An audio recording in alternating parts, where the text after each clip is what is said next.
Not only did Nyck Harbor almost qualify for the Paris Olympics that start in just a few weeks, he is also going viral for being one of the freakiest of athletes in college football 25. Due to the Olympics being around the corner and the fact that college football 25 came out this week, I did not think there was a better player to talk about than Nyck Harbor, the guy who is going to break college football in 2024 and college football 25. But before we get into this, if you enjoy college football content like this, make sure to leave a like and subscribe. Also, let me know what player you are most excited to play with in college football 25 in the comment section below. And let me know how you are enjoying the game. Personally, I'm having so much fun with it. Nyck Harbor was born on July 5th, 2005 in Washington, D.C. and is the son of a former professional soccer player. Azuka, his father, played for the U.S. men's national team from 1992 to 1997. While his father was a soccer star, Nyck would go on to become a star in football. When Nyck was 8, he began to realize he was a lot more athletic than the other kids his age, and he would leave them in the dust when running. In 8th grade, he skyrocketed up to 6'2", making him not only more athletic than everyone around him, but taller than everyone around him. He would attend Archbishop Carroll High School in Washington, D.C., where he would not see any playing time as a freshman and only appeared in one game in the spring of 2021, the delayed high school football season, where he lined up at wide receiver, tight end, and edge, recording a reception on a 2-point conversion and forcing a safety on defense. That fall, though, was where he would come into his own as a superstar on the football field. He racked up 17 sacks, 6 forced fumbles, 3 recoveries, and 2 punt blocks, while also having 16 receptions for 290 yards and 5 touchdowns. Archbishop Carroll had gone 4-6 before he entered the program. During his junior season, the Lions went 13-1, the best record in school history. As a senior in 2022, he would only get better, finishing with 15 receptions for 439 yards and 5 touchdowns, which came out to nearly 30 yards per reception, while also having 45 tackles and 5.5 sacks. In one game, Harbor caught 5 passes for 251 yards and 3 scores on offense, and in another, the opposing team assigned 3 players to block him on defense. He did all this while still being viewed as a relatively raw prospect, with Rivals recruiting director Adam Gorney saying, "This is someone who, if he goes to the combine, is just going to set records. There's just nothing to think that he wouldn't. He's going to blow people away," while also going on to say he is almost guaranteed to be in the mix as a future first-round NFL draft pick.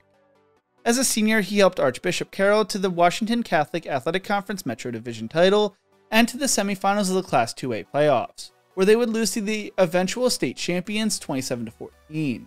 When it came to track, his numbers were comparable to current Team USA athletes in high school, and he ran a 200 meter in 20.79 seconds without using starting blocks. In the 100 meter, he recorded a 10.22, which ranked 7th fastest under the age of 18 times in the world according to World Athletics. He considered going pro in track, but would instead choose to be a dual sport athlete in college. Coming out of high school, according to 24/7 Sports Composite, Harbor was a 5-star recruit who was the #1 athlete in the nation and 19th best player in the 2023 recruiting cycle. Received over 42 different Division I offers from the likes of Alabama, Maryland, Michigan, Oregon, and South Carolina. Many crystal balls had his choices between Oregon and South Carolina, and in the end he would choose to become a Gamecock. When Shane Beamer first became South Carolina's head coach, Nyck, who was a sophomore at the time, was one of the first players he would choose to extend an offer to. Beamer first met Harbor when he was the former assistant at Oklahoma, and the latter was a high school freshman. Under Lincoln Riley, Beamer had been assigned to recruit the East Coast and had traveled to Archbishop Carroll to scout eventual Sooner offensive lineman Anton Harrison. Beamer never stopped recruiting Harbor, and although Nyck was a tight end and defensive end in high school, Beamer planned to move him to the wide receivers position, explaining he's probably going to run in the Olympics one day. Not that he's not going to take a pounding at wide receiver because football is a physical game, but I think asking him to necessarily go in there and block defensive ends, I don't know if that's the smartest thing for us. I think with his size and speed on the outside at receiver, certainly that's kind of where we're seeing him. Probably very much like Florida did with Kyle Pitts. Harbor focused on 3 things during his recruitment: the academics, with his dream of being an orthopedic surgeon one day, the football program, and a strong track coach. It was okay going to somewhere that was rebuilding. While Oregon is the premier track and field destination, as well as one of the top football programs in the nation, Harbor chose South Carolina, explaining, "Coach Beamer is doing something different there, and I just want to be a part of that. Beamer ball is going to be great." As a true freshman last year, Nyck Harbor played in all 12 games and started the last 5 games of the season. he finished with 12 receptions for 195 yards for an average of 16.3 yards per reception. His first career touchdown would also come on his first career reception against Furman, while his best game of the season came against Texas A&M when he had 5 receptions for 59 yards. He also finished on the honors roll in the classroom. Harbor also took the #1 spot in Bruce Feldman's freak list before he ever stepped foot on a college football field, the first time a freshman ever earned that honor. Then South Carolina assistant Jody Wright said he is a taller Julio Jones with a Derrick Henry type build, which was a great comparison, while his high school coach described him as a mix between Usain Bolt and Calvin Johnson. Heading into the 2024 season, he's expected to take on a bigger role in South Carolina's offense and is the only returning receiver with more than 200 snaps in 2023. Beamer chose not to play Harbor in the spring game due to him running in an event beforehand. Nyck wanted to play, but Beamer wanted to give him a chance to rest. Expect big things from him this coming season. Nyck's blazing speed and ability on the track actually led him to qualifying for the Paris Olympic trials in Eugene, Oregon, where he would have been competing for a spot to represent the United States in the Olympic next week.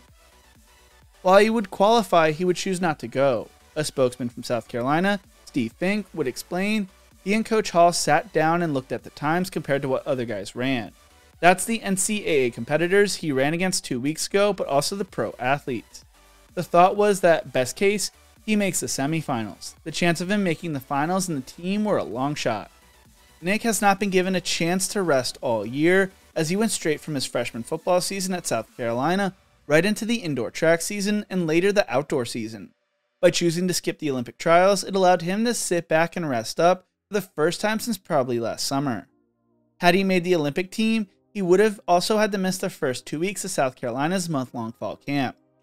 That didn't keep head coach Shane Beamer from rooting for his future superstar athlete, explaining, "It wouldn't be great from a football standpoint because of the amount of time that he would miss football. But he and I have talked about it. We met in my office at the end of the spring practice and I told him, man, if you could get a chance to run in the Olympics, that'd be so cool." Harbor had finished 10th in the 200 meter at the NCAA National Championships with a 20.32 a few weeks back. Only 3 athletes are chosen to represent the US in the 200 meter, and Noah Lyles was expected to lead the way with a 19.47. Harbor will instead look to have a strong season this year at South Carolina on the football side of things. Although he did not have a breakout season as a freshman, college football fans are quickly learning about him in the new college football video game College Football 25, as he is viewed as a glitch or a game-breaking player by many. Harbor is only an 82 overall sophomore in the game, but stands at 6'5" with 99 speed, 99 acceleration, and I believe he has 99 jumping. C4 called him the freakiest of freaks in his video, the most insane players in College Football 25 Dynasty, while TD Barrett called him a glitch in his most recent video. He is someone that is going to be so much fun to use all year long in the game, especially if you do a South Carolina Dynasty. While I'm not a huge Ultimate Team player, his card could end up being a super fun card to use, and it reminds me a lot of the Dree Archer Ultimate Team card back in the day for Madden Mobile. I can't wait to see what Nyck is able to do this year, and I hope he has an amazing season. With College Football 25 having come out this week and the Olympics quickly approaching, in my opinion there was no better video to do than a video on Nyck. A video I've been wanting to do for a while since I tracked his recruiting a few years back. According to TD Barrett, Nyck is planning to start his own YouTube channel pretty soon, so please make sure to keep an eye out for that and go support him once he does. But what do you think? Which player are you most excited to use in College Football 25? Let me know in the comment section below.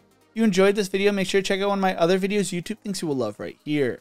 Thank you so much for watching, and as always, remember to embrace the grind.